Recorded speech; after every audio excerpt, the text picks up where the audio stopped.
We're on book 3 of the Percy Jackson and the Olympian series, The Titan's Curse. This is chapter 5. Titles is called I Place an Underwater Phone Call. I'd never seen Camp Half-Blood in winter before, and the snow surprised me. See, the camp has the ultimate magic climate control. Nothing gets inside the borders unless the director, Mr. D, wants it to. I thought it would be warm and sunny, but instead the snow had been allowed to fall lightly.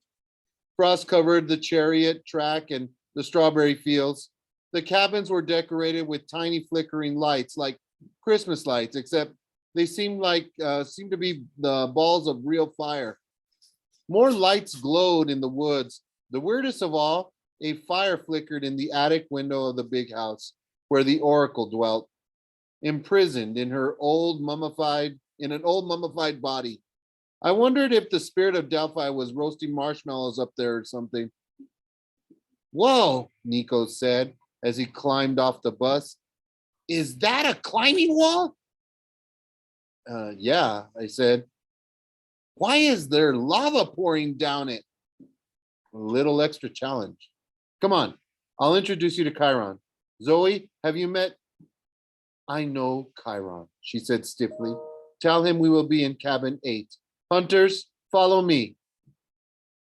I'll show you the way, Grover offered. We know the way. Oh, really? It's no trouble. It's easy to get lost here if you don't. He tripped over a canoe and came up still talking. Like my old daddy goat used to say, come on. Zoe rolled her eyes, but I guess she figured there was no getting rid of Grover. The hunters shouldered their packs and their bows and headed off toward the cabins. As Bianca D'Angelo was leaving, she leaned over and whispered something in her brother's ear. She looked at him for an answer, but Nico just scowled and turned away. Take care, sweethearts, Paulo called after the hunters. He winked at me. Watch out for those prophecies, Percy. I'll see you soon. What do you mean? Instead of answering, he hopped back in the bus. Later, Thalia, he called, and be good. He gave her a wicked smile, as if he knew something she didn't. Then he closed the doors and revved the engine. I turned aside as the sun chariot took off in a blast of heat. When I looked back, the lake was steaming, and a red Maserati soared over the woods, glowing brighter and climbing higher until it disappeared in a ray of sunlight. Nico was still looking grumpy. I wondered what his sister had told him. Who is Chiron? He asked. I don't have his figurine. Our activities director, I said. Well, you'll see. If those hunter girls don't like him, Nico grumbled, that's good enough for me. Let's go. The second thing that surprised me about camp was how empty it was. I mean, I knew most half-bloods trained only during the summer. Just the year-rounders would be here. The ones who didn't have homes to go to or would get attacked by monsters too much if they left. But there didn't even seem to be many of them either. I spotted Charles Beckendorf from the Hephaestus cabin stroking the forge outside of the camp armory. The Stoll brothers, Travis and Connor, from the Hermes cabin, were picking the lock on the camp store. A few kids from the Ares cabin were having a snowball fight with the wood nymphs at the edge of the forest. That was about it. Even my old rival from the Ares cabin, Clarice, didn't seem to be around. The big house was decorated with strings of red and yellow fireballs that warmed the porch, but didn't seem to catch anything on fire. Inside, the flames crackled in the hearth. The air smelled like hot chocolate. Mr. D, the camp director, and Chiron were playing a quiet game of cards in the parlor. Chiron's brown beard was shaggier for the winter. His curly hair had grown a little longer. He wasn't posing as a teacher this year, so I guess he could afford to be casual. He wore a fuzzy sweater with a hoof print design on it. He had a blanket on his lap that almost hid his wheelchair completely. He smiled when he saw us. Percy, Thalia, Ah, this must be Nico D'Angelo, I said. He and his sister are half-bloods. Chiron breathed a sigh of relief. You succeeded then. Well, his smile melted. What's wrong? Where's Annabeth? Oh dear, Mr. D said in a bored voice. Not another one lost. I've been trying not to pay attention to Mr. D, but he was kind of hard to ignore when his neon with his in his neon orange leopard skin warm-up suit and his purple running shoes. Like Mr. D had ever run a day in his immortal life. A golden laurel wreath was tilted sideways on his curly black hair, which must have meant he'd won the last hand of cards. What do you mean? Thalia asked. Who else is lost? Just then, Grover trotted into the room, grinning like crazy. He had a black eye and red lines on his face that looked like a slap mark. The hunters are all moved in. Grover frowned, or Chiron frowned, excuse me. The hunters, huh? I see we have much to talk about. He glanced at Nico. Grover, perhaps you should take our young friend to the den and show him our orientation film. But, all right. Yes, sir. Orientation film? Nico asked. Is it G or PG? Because Bianca is kind of strict. It's PG-13. Cool, Nico said happily, following him out of the room.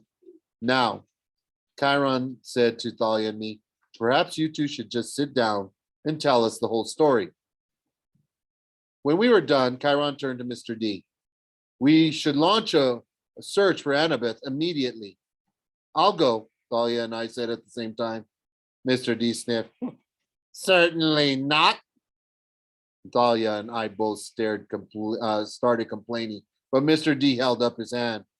He had that purplish, angry fire in his eyes that usually meant something bad and godly was going to happen if we didn't shut up. From what you have told me, Mr. D said, we have broken even on this escapade. We have regrettably lost Annabeth, I snapped. She'd gone to camp since she was 7, and still Mr. D pretended not to know her name. Yes, he said. And you procured a small annoying boy to replace her. So I see no point in risking further half-bloods on a ridiculous rescue. The possibility is very great that this Annie girl is dead. I wanted to strangle Mr. D. It isn't fair. Zeus had sent him here to dry out as a camp director for 100 years. It was meant to be a punishment for Mr. D's bad behavior on Olympus, but it ended up being a punishment for all of us. Annabeth may be alive, Chiron said, but I couldn't tell. I could tell he was having trouble sounding upbeat. He practically raised Annabeth all those years. She was a year-round camper. Before she'd given living with her dad and stepmom a second try. She's very bright. If our enemies have her, she will try to play for time. She may even pretend to cooperate. That's right, Thalia said. Luke would want her alive. In which case, Mr. D said, I'm afraid she will have to be smart enough to escape on her own. I got up from the table. Percy, Chiron's tone was full of warning. In the back of my mind, I knew Mr. D was not somebody to mess with. Even if you were an impulsive ADH kid like me, he wouldn't give you any slack. But I was so angry, I didn't care. You're glad to lose another camper, I said. You'd like it if we all disappeared. Mr. D stifled a yawn. Oh, you have a point. Yeah, I growled. Just because you were sent here as a punishment doesn't mean you have to be a lazy jerk. This is your civilization too. Maybe you could try to helping out a little. For a second there was no sound except the crackle of the fire. The light reflected in Mr. D's eyes, giving him a sinister look. He opened his mouth to say something, probably a curse that would blast me to smithereens, when Nico burst into the room, followed by Grover. So cool, Nico said, holding his hands out to Chiron. You're a centaur? Chiron managed a nervous smile. Yes, Mr. D'Angelo. If you please. Though I prefer to stay in human form in this wheelchair for first encounters. And whoa, he looked at Mr. D. You're the wine dude. No way. Mr. D turned his eyes away from me and gave Nico a look of loathing. The wine dude. Dionysus, right? Oh, wow. I got your figurine. My figurine. In my game, Mythomagic, and a holofoil card too. And even though you only got like 500 attack points and everybody thinks you're the lamest god card, I totally think your powers are sweet. Mr. D seemed truly perplexed, which probably saved my life. Well, that's gratifying. Percy, Chiron said quickly, you and Thalia go down to the cabins. Inform the campers we'll be playing Capture the Flag tomorrow evening. Capture the flag, I asked. But we don't have enough. It's a tradition, Chiron said. A friendly match whenever the hunters visit. Thalia muttered. I bet it's real friendly. Chiron jerked his head toward Mr. D, who was still frowning as Nico talked about how many defense points all the gods had in his game. Run along now, Chiron told us. Oh, right, Thalia said. Come on, Percy.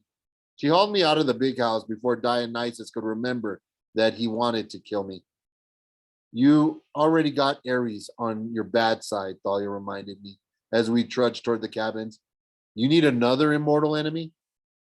She was right. My first summer as a camper, I'd gotten in a fight with Ares, and now he and all his children wanted to kill me. I didn't need to make Dionysus mad too. Sorry, I said. Just couldn't help it. It's just so unfair. She stopped by the armory and looked across the valley toward the top of Hapletville Hill. Her pine tree was still there, the golden fleece glittering its lowest branch. The tree's magic still protected the borders of camp, but no longer used Thalia's spirit for power. Percy, everything is unfair, Thalia muttered. Sometimes I wish. She didn't finish, but her tone was so sad, I felt sorry for her. With her ragged black hair and her black punk clothes, an old wool overcoat wrapped around her, she looked like some kind of huge raven, completely out of place in the white landscape.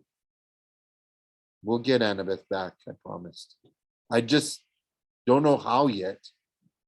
First, I found out that Luke is lost, she said. Now, Annabeth? Don't think like that. You're right. She straightened up. We'll find a way. Over at the basketball court, a few of the hunters were shooting hoops. One of them was arguing with a guy from the Ares cabin. The Ares kid had his hand on his sword, and the hunter girl looked like she was going to exchange her basketball for a bow and arrow any second. I'll break that up, Thalia said. You circulate around the cabins. Tell everyone about Capture the Flag tomorrow. All right. You should be team captain. No, she said. You've been at camp longer. You do it. We can co-captain or something. She looked about as comfortable with that as I felt, but she nodded. As she headed for the court, I said, Hey, Thalia. Yeah? I'm sorry about what happened at Westover. I should have waited for you guys. It's okay, Percy. I probably would have done the same thing. She shifted from foot to foot, like she was trying to decide whether or not to say more. You know, you asked me about my mom, and I kind of snapped at you. It's just, I went back to find her after 7 years, and found out she died in Los Angeles. She was a heavy drinker, and apparently she was out driving late one night about 2 years ago, and Thalia blinked hard. I'm sorry. Yeah, well, it's It's not like we were ever close. I ran away when I was 10. Best 2 years of my life was when I was running around with Luke and Annabeth. But still, that's why you had trouble with the sun van. She gave me a weary look. What do you mean? The way you stiffened up? You must have been thinking about your mom, not wanting to get behind the wheel. I was sorry I said anything. Thalia's expression was dangerously close to Zeus's. The one time I'd seen him get angry. Like any minute, her eyes would shoot a million volts. Yeah, she muttered. Yeah, that must have been it. And she trudged off toward the court, where the Ares camper and the hunter were trying to kill each other with a sword and a basketball. The cabins were the weirdest collection of buildings you've ever seen. Zeus and Hera, these big white column buildings, cabins 1 and 2, stood in the middle, with 5 gods' cabins on the left and 5 goddess cabins on the right. So they all made a U around the central green and the barbecue hearth. I made the rounds, telling everybody about Capture the Flag. I woke up some Aries kids from a midday nap, and he yelled at me to go away. When I asked him where Clarice was, he said, on a quest for Chiron, top secret. She okay? Haven't heard from her in a month. She's missing in action. Like your butt's gonna be if you don't get out of here. I decided to let him go back to sleep. Finally, I got to cabin 3, the cabin of Poseidon. It was a low gray building hewn from sea stone with seashells and coral fossils imprinted on the rock. Inside, it was just as empty as always, except for my bunk. A minotaur horn hung on the wall next to my pillow. I took Annabeth's baseball cap out of my backpack and set it on my nightstand. I'd give it to her when I found her. I would find her. I took off my wristwatch and activated the shield. It creaked noisily as it spiraled out. Dr. Thorne's spikes had dented the brass in a dozen places. One gash kept the shield from opening all the way, so it looked like a pizza with 2 slices missing. The beautiful metal pictures that my brother had crafted were all banged up. In the picture of me and Annabeth fighting the Hydra, it looked like a meteor had made a crater in my head.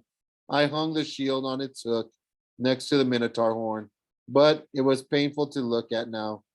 Maybe Beckendorf from the Hephaestus cabin could fix it for me. He was the best armor smith in camp. I'd ask him at dinner. I was staring at the shield when I noticed a strange sound, water gurgling, and I realized there was something new in the room. At the back of the cabin was a big basin of gray sea rock with a spout like the head of a fish carved in the stone. Out of its mouth burst a stream of water, a saltwater spring that trickled into the pool. The water must have been hot because it sent mist into the winter cold air like a sauna. It made the room feel warm and summery, fresh with the smell of the sea. I stepped up to the pool. There was a note attached. There was no note attached or anything, but I knew it could only be a gift from Poseidon. I looked into the water and said, "Thanks, Dad." The surface rippled, and at the bottom of the pool, coins shimmered, a dozen or so golden drachma. I realized that what the fountain was for. It was a reminder to keep in touch with my family.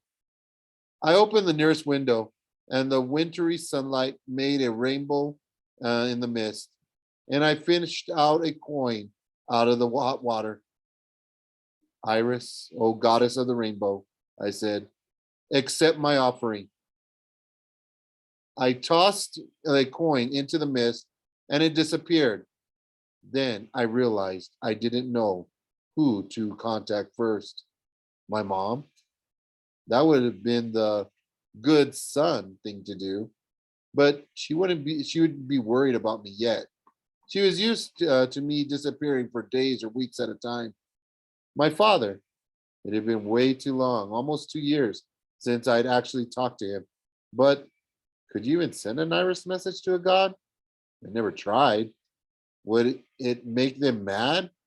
Like a sales call or something? I hesitated. Then I made up my mind. Show me Tyson, I requested, at the forges of the Cyclops. The mist shimmered, and the image of my half brother appeared in the sound of the fire. Appeared. He was surrounded in fire, which would have been a problem if he weren't a Cyclops. He was bent over an anvil, hammering red hot sword blade. Sparks flew, and flames swirled around his body. There was a marble framed window behind him, and he looked out into the dark blue water, the bottom of the ocean. Tyson, I yelled. He didn't hear me at first because of the hammering and the roar of the flames. Tyson!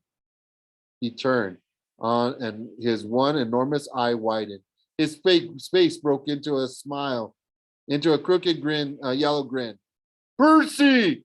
He dropped the sword blade and ran at me, trying to give me a hug. The vision blurred, and I instinctively lurched back. Tyson! It's an iris message. I'm not really here. Oh, he came back into view, looking embarrassed. Oh, I knew that. Yes. How are you? I asked. How's the job? His eye lit up. Love the job. Look, he picked up the hot sword blade with his bare hands. I made this. That's really cool. I wrote my name on it right here. Awesome. Listen, do you talk to Dad much? Tyson's smile faded. Not much. Daddy is busy. He is worried about the war. What do you mean? Tyson sighed. He struck the blade out. He stuck the blade out the window, where it made a cloud of boiling bubbles. When Tyson brought it back, the metal was cool. Old sea spirits making trouble. Agios, Oceanus, those guys. I sort of knew what he was talking about. I met the immortals who ruled the oceans back in the days of the Titans, before the Olympians took over. The fact that they were back now with the Titan Lord Kronos and his allies gaining strength was not good. Is there anything I can do? I asked. Tyson shook his head sadly. We are arming the mermaids. They need 1,000 more swords by tomorrow. He looked at his sword blade and sighed. Old spirits are protecting the bad boat. The Princess Andromeda? I said. Luke's boat? Yes. They will make it hard to find, protect it from Daddy's storms. Otherwise, he would smash it. Smashing it would be good. Tyson perked up, as if he had another thought. Annabeth? Is she there? Oh, well, my heart felt like a bowling ball. Tyson's thought Annabeth was about the coolest thing since peanut butter, and he seriously loved peanut butter.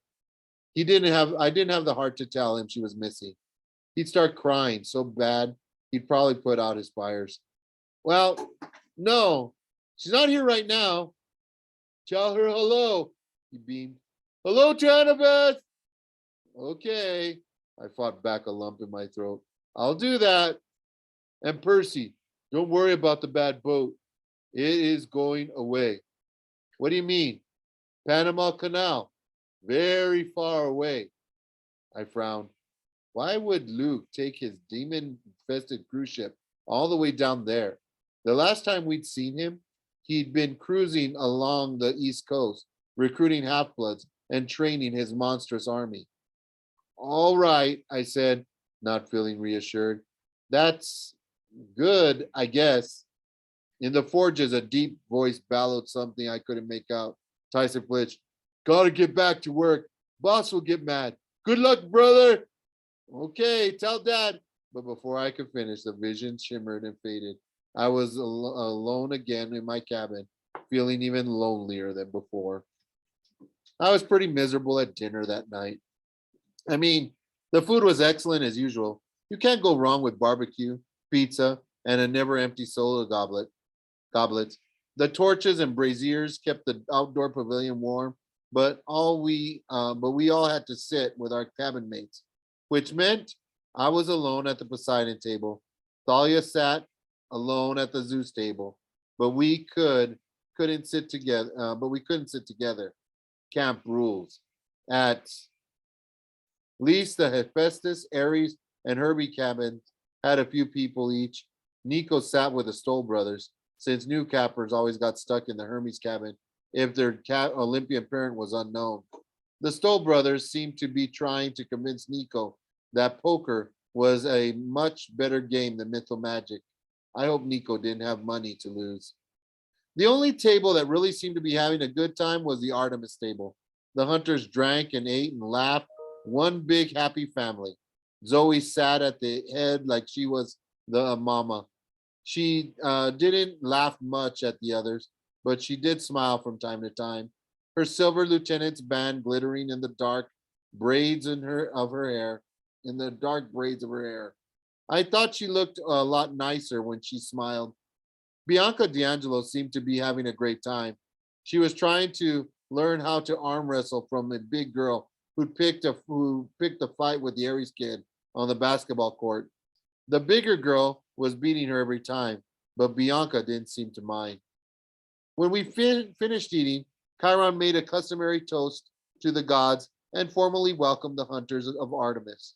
The clapping was pretty half-hearted, but then he announced that the Goodwill capture the flag game for tomorrow night, which got a lot better reception. Afterward, we all trailed back to our cabins for an early winter's lights out. I was exhausted, which meant I fell asleep easily. That was the good part. The bad part was I had a nightmare, and my standards, even by my standards, it was a whopper. Annabeth was on a dark hillside, shrouded in fog. It almost seemed like the underworld because I immediately felt claustrophobic and I couldn't see the sky above.